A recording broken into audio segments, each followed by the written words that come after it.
Good morning friend, we are discussing with the revision थ्रेम से question जो discuss करते हैं हम उसी इसको यहाँ पे कंटिन्यू करते हैं। जो क्वेश्चन हम डिस्कस करने वाले 5 नवंबर 2022 के डिस्कस करने वाले। Let see the first question is related to the credit response action plan.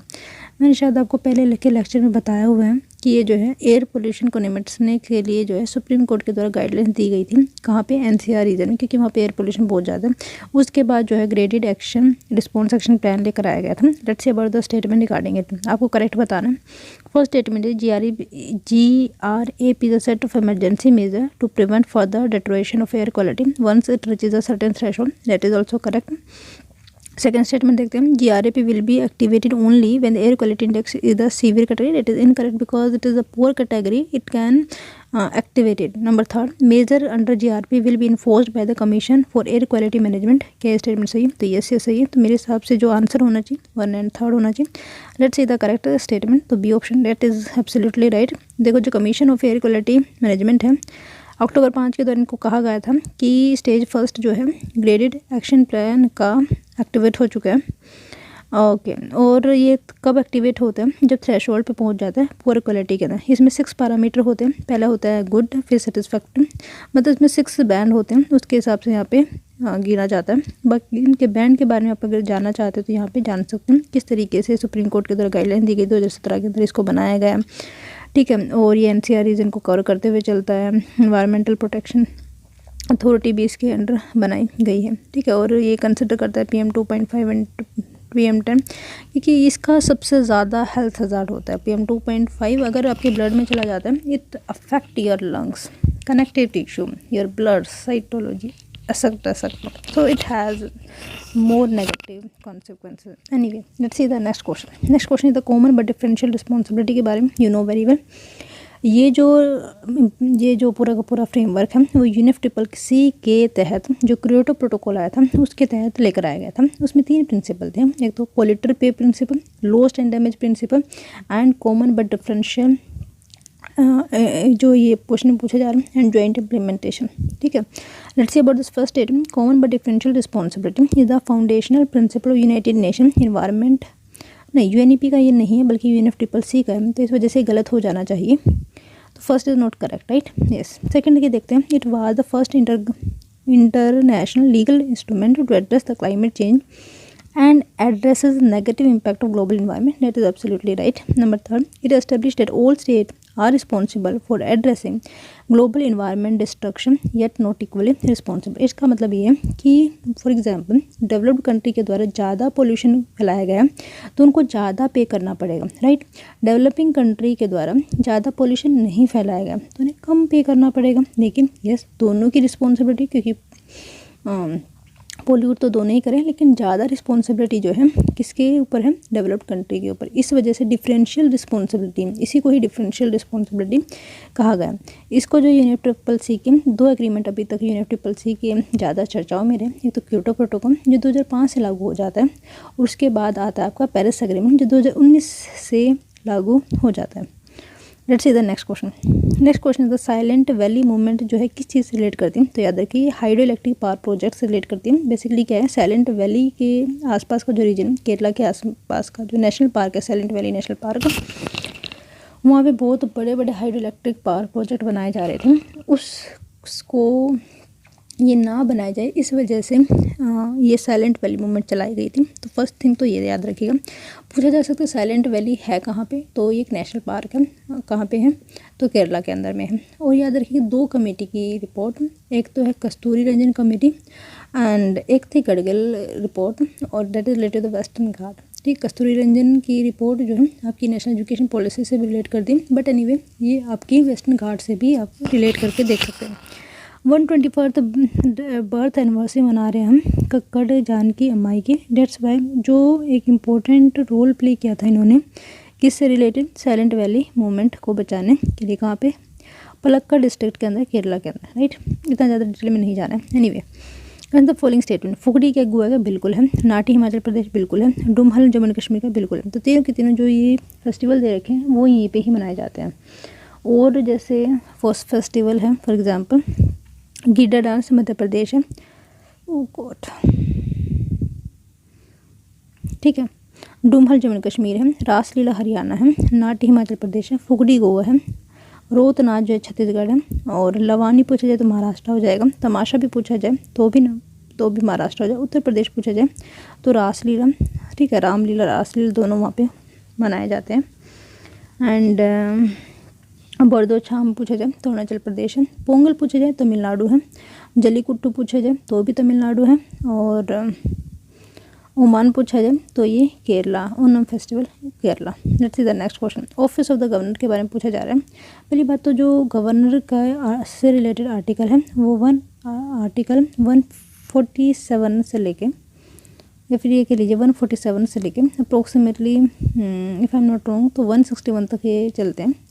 Let's see about the first statement. The governor can resign at any time by addressing the resignation letter to chief minister. No, chief minister को नहीं देते हैं बल्कि president को देते हैं, और ये जो प्लेजर ऑफ प्रेसिडेंट के ऊपर डिपेंड करते हैं। सरकारी कमीशन के द्वारा कहा गया था कि जो पोस्ट है गवर्नर की वो आउटसाइड द स्टेट होना चाहिए। अगर वो पॉलिटिकल पार्टी हो तो उसके लिए कूलिंग टाइम पीरियड होना चाहिए, और हो सके जो गवर्नर हो वो एक न्यूट्रल पोस्ट और एक इंडिपेंडेंट पोस्ट होना चाहिए। It is not subordinate to any of the post and it is the constitutional post, so it should, जो इसकी वैलिडिटी है, जो इसकी लीगैलिटी है, जो इसकी लिटिमेसी है वो बना के रखनी चाहिए। तो ये सुप्रीम कोर्ट की फर्दर बहुत सारी गाइडलाइंस के द्वारा कहा गया है। और एस.आर. बोमई केस भी याद रखिएगा, वो आपका सेकुलरिज्म एंड फेडरलिज्म दो प्रिंसिपल से रिलेट करते हैं। जो बेसिक स्ट्रक्चर है हमारे कॉन्स्टिट्यूशन का, जिसको जो पार्लियामेंट है वो चेंज नहीं कर सकते, और जो बेसिक स्ट्रक्चर का कंसेप्ट है वो 24 मार्च 1973 से लागू हो जाता है after Kesavananda Bharati case. Anyway, the constitution does not lay down the ground upon which governor may be governed by the president. That is incorrect, right? तो बी नोट ले डाउन तो ये सही है, बाकी आप यहाँ पे देख लीजिएगा। Let's see the next question. The constitution lays down which of the following condition for the governor. कौन कौन सी कंडीशन जो गवर्नर के लिए ले डाउन की गई by the constitution. Number first statement is the governor should not belong to the state where is appoint. No, that is stated by the Sarkari Commission, not by the Constitution. So first is not correct.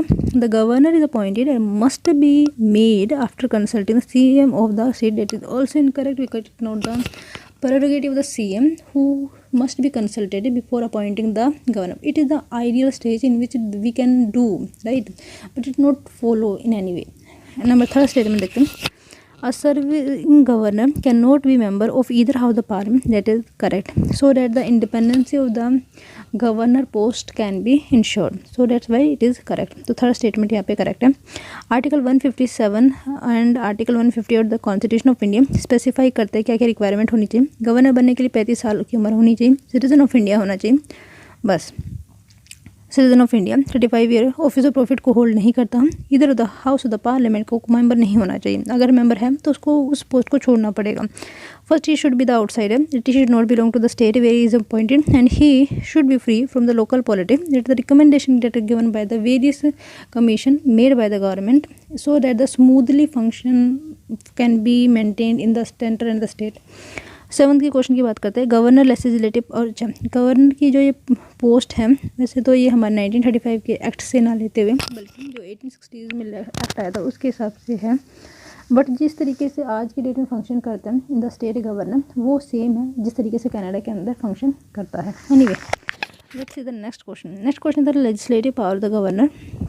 First statement, if a bill passed by the state legislature endanger the position of the state high court, okay, number first condition, the governor must reserve the bill for the consultation of the president. That is absolutely right.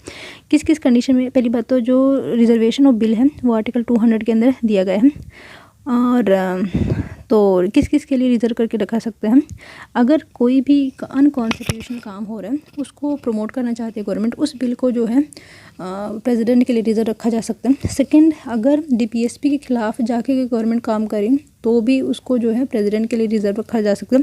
And number third, जितने भी हमारे high court है, supreme court है, मतलब एक independent authority, उनको question mark करते हुए क्वेश्चन मार्क कर रही है उनकी अथॉरिटी को, उनकी डिपेंडेंसी को, तो उस बिल को भी जो है रिजर्व करके रखा जा सकता है to given to the president. और प्रेसिडेंट यहाँ पे अबाइड नहीं है, उनके पास कोई भी टाइम लिमिट नहीं है कि उनके उसी टाइम लिमिट के अंदर प्रेसिडेंट को हामी भरने की नहीं है। कह सकते हैं 1 मिनट वहाँ पे पॉकेट वीटो यूटिलाइज कर सकता है प्रेसिडेंट। एनीवे, तो यहाँ पे first statement is correct. The bill is pass by the legislator in danger the position of the high court, तो उस बिल को जो है प्रेसिडेंट के लिए रीजन रखा जा सकता है as per article 200. If a bill sent by the governor for the consideration of the state legislature is passed again without amendment, the governor is under no constitutional obligation to give his assent to the bill. That is incorrect. तो वो रख सकते हैं. ठीक है. Let's see the next question. Consider the following: the governor is indirectly elected by a specifically constituted electoral column, the same as that of president. That is incorrect because governor are not appointed. So governor are not elected, but they are appointed by the president, and they are appointed, and their service and the term and condition depend upon the pleasure of the president. As per Article 155 of the Indian Constitution, the office of the governor of the state is considered as an employment under the central government. That is incorrect because it is the constitutional post. It has independent legislation, independent authority, legitimacy. So we cannot say that it is subordinate. तो C which are the following incorrect, तो दोनों की दोनों incorrect हैं. बाकी आप इसके बारे में देख सकते हैं. Next question is EPF. EPF एक स्टैट्यूटरी बॉडी है. काम क्या करती है? जो सोशल सिक्योरिटी स्कीम है उसको इम्प्लीमेंटेशन करने का काम करती है. मिनिस्टर ऑफ लेबर के अंडर में आती है और 1957 में शायद इसको बनाया गया था. 1952 की एक्ट के हिसाब से शायद इसको बनाया गया था. Let's see the first statement दे रहे हैं. EPF is statutory organisation with the ministry of labour and employment. बिल्कुल सही बात है. It was established by the passage of employment provident fund and miscellaneous provision act of 1915. Perhaps that also be the correct. EPF is responsible for the regulating and managing the provident funds in India as well as managing the social security agreement with that of the bilateral ties. अगर India किसी और country के साथ करते हैं तो उसके साथ भी EPF जो है आगे एक बॉडी रहते हैं जो इस काम को करके चलते हैं. तो बाकी आप इस यहाँ पे पढ़ सकते हैं. आगे बढ़ते हैं. National schedule caste finance development corporation. It is the non for profit organisation. It work for the development of the schedule caste and it provide मतलब assistance and financial assistance specifically to the wage who depend on the wages on daily basis. दोनों की दोनों statement यहाँ पे इस तरह सही है. जो सेल्फ एम्प्लॉयमेंट है उसको जो है अनएम्प्लॉयड मेंबर है उनको जो है हेल्प प्रोवाइड फाइनेंशियल हेल्प करने की ये कोशिश करते हैं. Okay. Let's see the next question. RTM जो है 7 नवंबर 2022 के हम डिस्कस करने वाले. State of food and agriculture report 2022 किसके द्वारा रिलीज की जाती है? तो FAO के द्वारा इसको रिलीज किया जाता है. Let's see the next question. Next question incorrect बताना है. मलेरिया जो एक वायरल डिजीज है is transmitted by the infective bite of anopheles mosquito. That is incorrect because it is not the viral disease, it is the protozoal disease. अगर यहाँ पे dengue होता है और उस पर लिखा होता है क्या ये एक viral disease, that might be correct because their vector is the Aedes aegypti. But if you are talking about the malaria, that is caused by the protozoa and that vector is the female anopheles. So first statement is incorrect, right? It is preventable as well as curable. That is also correct. और यहाँ से आप bark of चिंचोने याद रखिए जो पहली बार malaria की दवाई बनाई गई थी. आज भी अगर कोई दवाई काम नहीं करती तो लास्ट रिजोर्ट के तौर पे हम क्विनाइन प्रोवाइड करते हैं जो बार्क ऑफ चिंचोना से बनाई जाती है. मलेरिया जो है potentially life threatening parasitic disease है और हमने 2030 तक का एम रखा है कि हम मलेरिया को ख़त्म कर देंगे. 24 अक्टूबर को मलेरिया डे भी मनाया जाता है. 24 अक्टूबर को ही यूनाइटेड नेशन का स्थापना दिवस भी होता है. अगर हम इसकी स्पीसीज़ की बात करें जो कोज करते हैं मलेरिया, जैसे प्लास्मोडियम विवैक्स हो गया, प्लास्मोडियम फ्लैकीपैरम हो गया, ये सबसे ज़्यादा खतरनाक होता है लेकिन हमारी कंट्री में विवैक्स सबसे ज़्यादा पाया जाता है. ठीक है. It is transmitted by the infective anopheles mosquito. ठीक है. आगे बढ़ते हैं.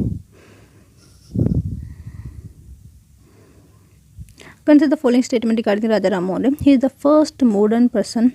ऐसा हिस्ट्री बताती है हमें. ठीक है. इस popularly remembered the father of Indian renaissance. That is absolutely right. The Mughal emperor Akbar second के द्वारा टाइटल राजा दिया गया. That is also absolutely right. He pleaded for the right of inheritance property for women. That is also correct. और Hindu college की स्थापना भी जो है इन्हीं की सहायता से की जाती है. और वेदांता कॉलेज की भी स्थापना करते हैं. इनके द्वारा जो है टाइमी सभा और ब्रह्म समाज ऑफ इंडिया की भी स्थापना की गई थी. ब्रह्म समाज की स्थापना 1929 में की गई थी. Let's see about the Raja Ram Mohan Roy.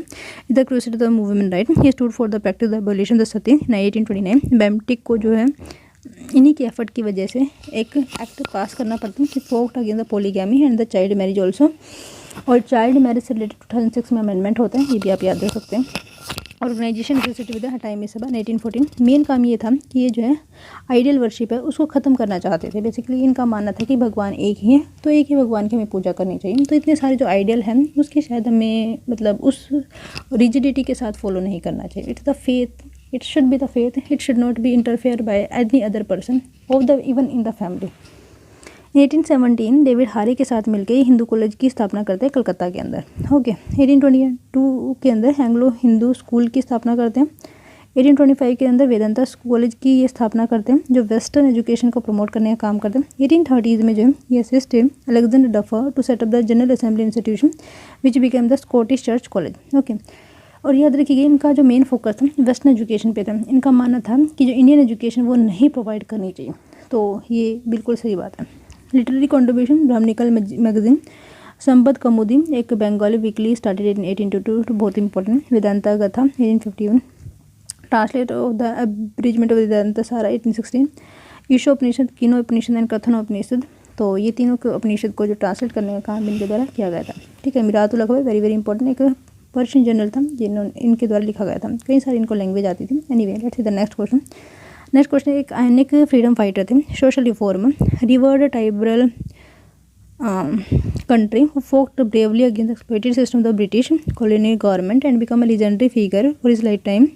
and इनको जो है भगवान की उपाधि दी गई थी और इनको धरती आबा के नाम से भी जाना जाता था. He led the tribal movement he call for the उलेकम. तो वो कौन सी ट्राइबल मूवमेंट है? तो याद रखिए ये तो बिरसा मुंडा की हम यहाँ पे बात करें. और यहाँ पे संथाल रेबेलियन होता है. कब होता है? ये तो 1899 में. ठीक है. Birsa Munda was an iconic leader social reformer river tribal और ये उलेगांव. ठीक है.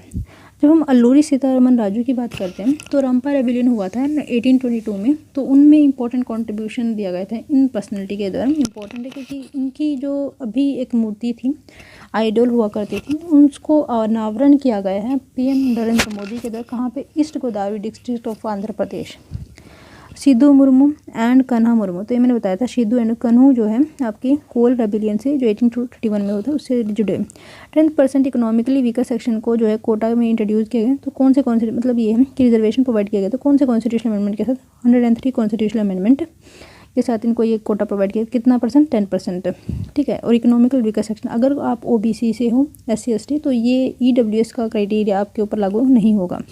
ये मतलब ये जनरल कैंडिडेट के लिए. इसके सारे फादर कंडीशन हैं. अगर 101 कॉन्स्टिट्यूशन की बात करें तो GST आ जाएगा.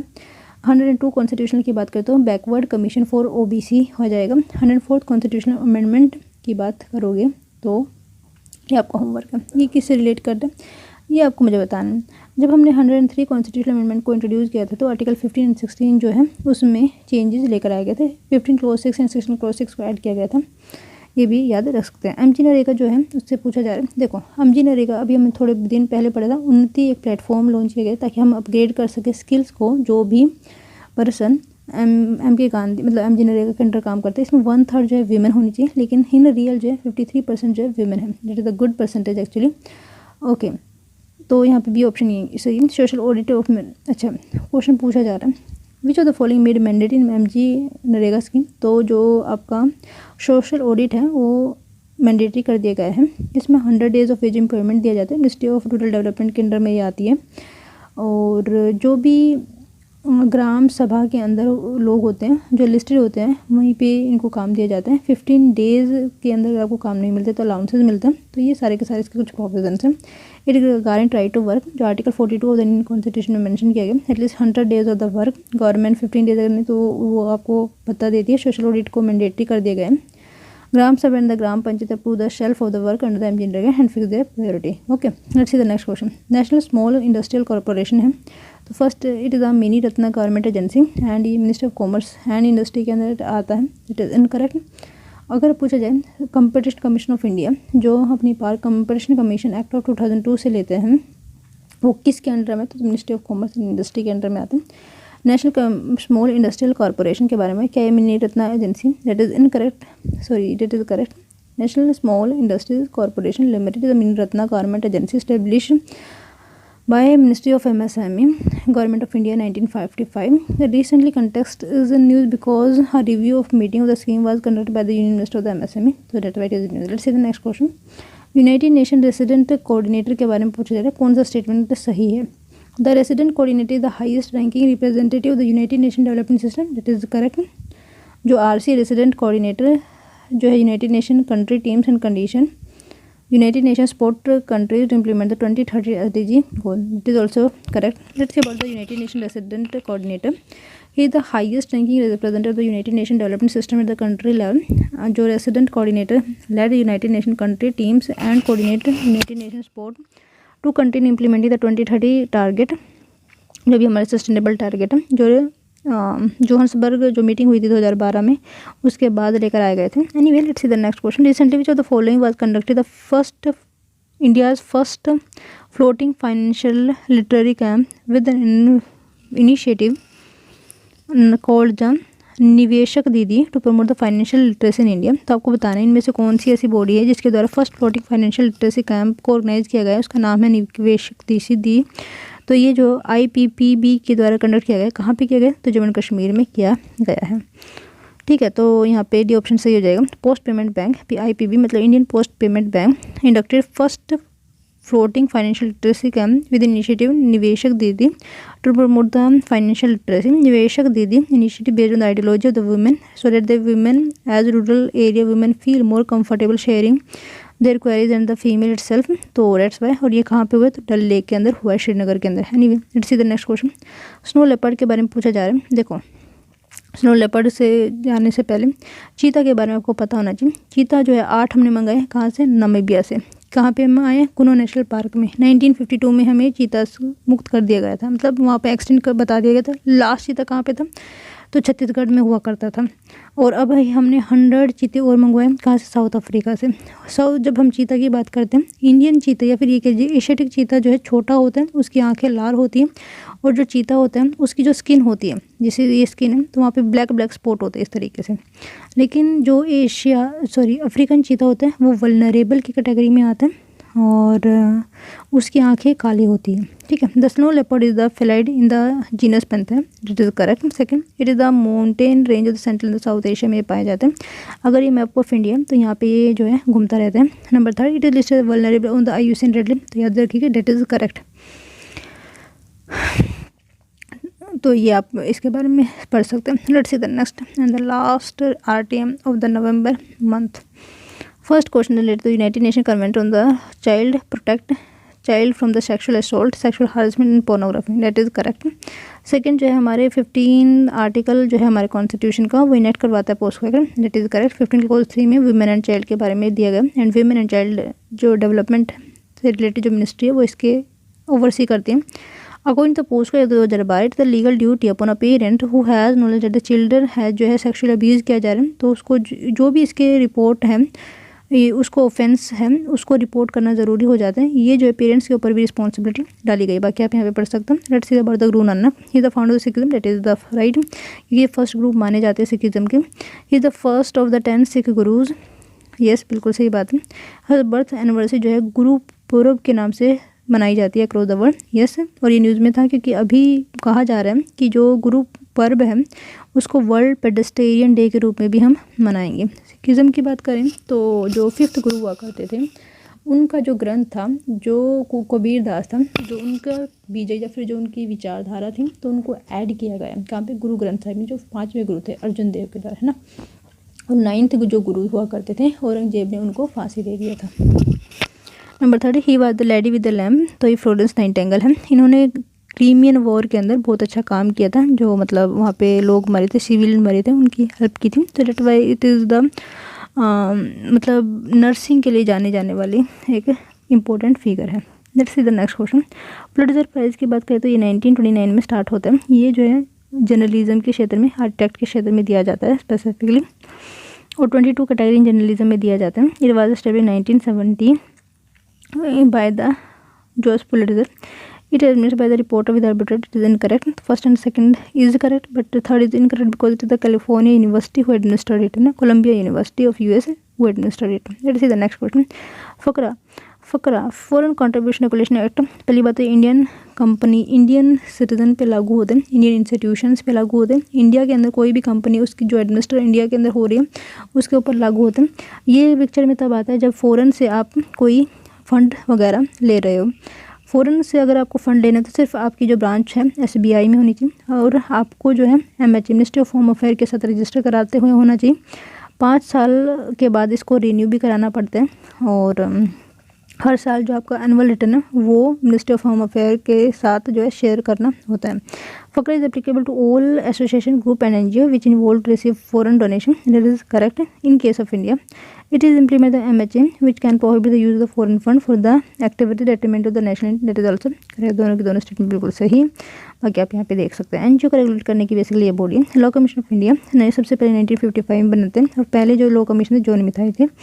और जॉन मिथाई का नाम आपने सुना होगा जब मैंने बताया होगा कि रिपब्लिक इंडिया का पहला जो बजट प्रस्तुत किया गया था वो जॉन मिथाई थे। लेकिन 1951 का पूछा जाए तो CD 55 को पूछा जाए तो CD देशमुख थे। क्यों ये मैं बता रही क्योंकि यहाँ पे जो है जो इकोनॉमिक सर्वे वो लेकर आया गया था। Anyway chief justice of India is the pattern in chief of the law commission of India, that is incorrect. It is the non statutory body that is constitute government of India, that is correct. तो मतलब ये non statutory non constitutional body है जो simple executive order के साथ discuss होती है। Second is correct.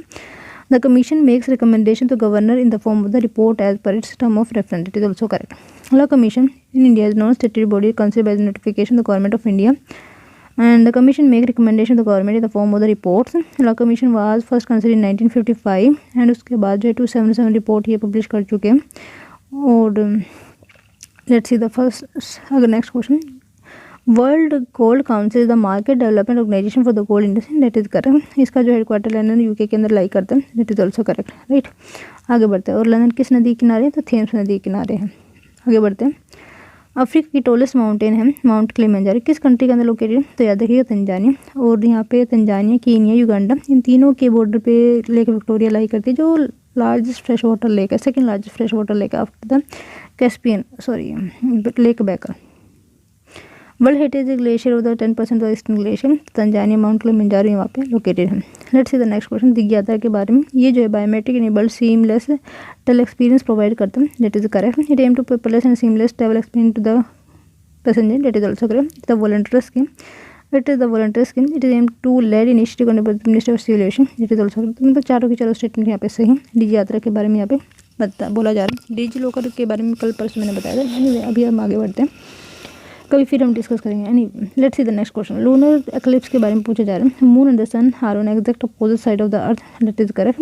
ये सुपर मून वो कंडीशन होती है जहाँ पे 14 दिन के अंदर एक्स्ट्रा मून दिखते हैं ना, मतलब एक महीने में 2 से ज़्यादा बार अगर आपको मून फुल मून दिख रहा है तो उस कंडीशन को हम ब्लू मून के नाम से जानते हैं। Super moon when moon's orbit is closer, अच्छा sorry let note the super moon. Super moon is when the position of the moon is very close to the earth, so that's on the full moon day is known as the super moon. By this we ending the session. Thank you so much for listening.